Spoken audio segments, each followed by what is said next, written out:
Do you know what a 14er is? You ever hiked one? My name is Dr. Vore, and I'm a retired guy with a camera.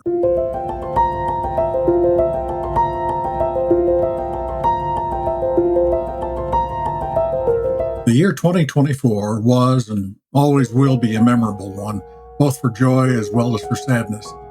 On March 3rd, my brother found our mom unconscious, slumped down in front of her recliner at home. Mom's ambulance ride to the hospital would be the last time she'd leave home. She'd never return. Rehab did not produce positive results.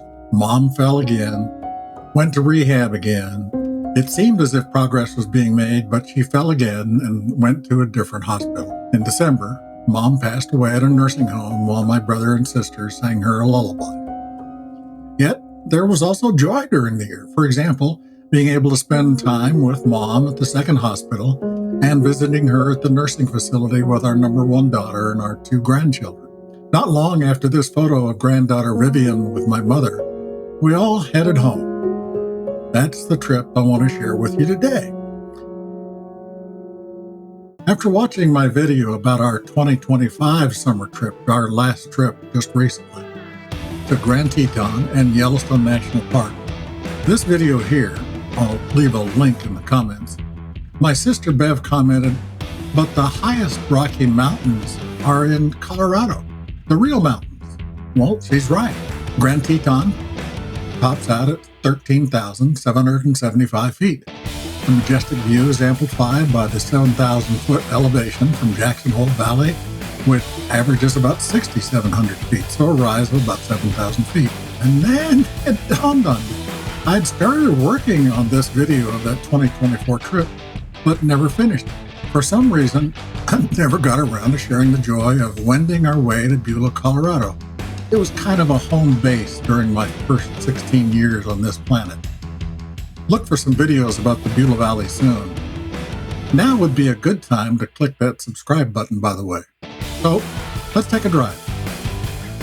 Leaving Grand Junction on I-70, we went east to the Minturn exit and soon started up UPS 24 to Leadville. Yes, up. Minturns at about 7,300 feet. Leadville sits at an elevation of 10,119 feet, the highest incorporated city in the United States. It's at the headwaters of the sixth longest river in the U.S., the Arkansas River. It flows south about 60 miles through the Arkansas River Valley before it turns east toward the Mississippi River. Leadville is surrounded by two of the tallest peaks in Colorado, peaks that I had not seen since my early teens when Dad was stationed near Leadville for a couple of summers. After crossing the Continental Divide just north of Leadville, you see it, Mount Massive, at 14,420 feet or 4,396 meters. Named because it is, well, massive. It has 5 summits, all above 14,000 feet. In fact, the summit ridge is more than 3 miles long, a mountain with more area above 14,000 feet than any other in the 48 contiguous states. 5 miles to the south is the highest summit in all of North America's Rocky Mountains, Mount Elbert. It's the second highest peak in the lower 48. Elbert and Massive are just 2 of the 53 14ers in Colorado. So just what is a 14er? One, in the mountaineering parlance of Western United States, a 14er is a mountain peak with an elevation of at least 14,000 feet. Second, it has to have prominence. That is, how high the summit rises above its surroundings, and that has to be at least 300 feet. And third, topographic isolation. That means how far it is from its nearest point of equal elevation.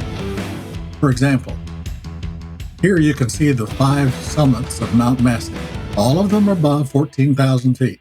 Height? Yes. Prominence? No. Isolation? No. Colorado has the most 14ers of any single state. Between Salida and Leadville, along US 285 and US 24, you're traveling through the heart of the Sawatch Range, which boasts the highest concentration of 14ers in Colorado.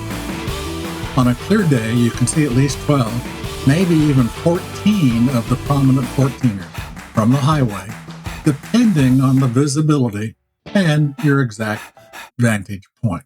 Check the description below for links for a more in-depth look. I've also added some YouTube video links to a Colorado 14ers playlist. Question: have you driven that valley? What'd you think? Please leave me a comment. Hope you enjoyed the story. If so, click the like button. And if you haven't already, subscribe so you don't miss the next video. As always, thanks for watching.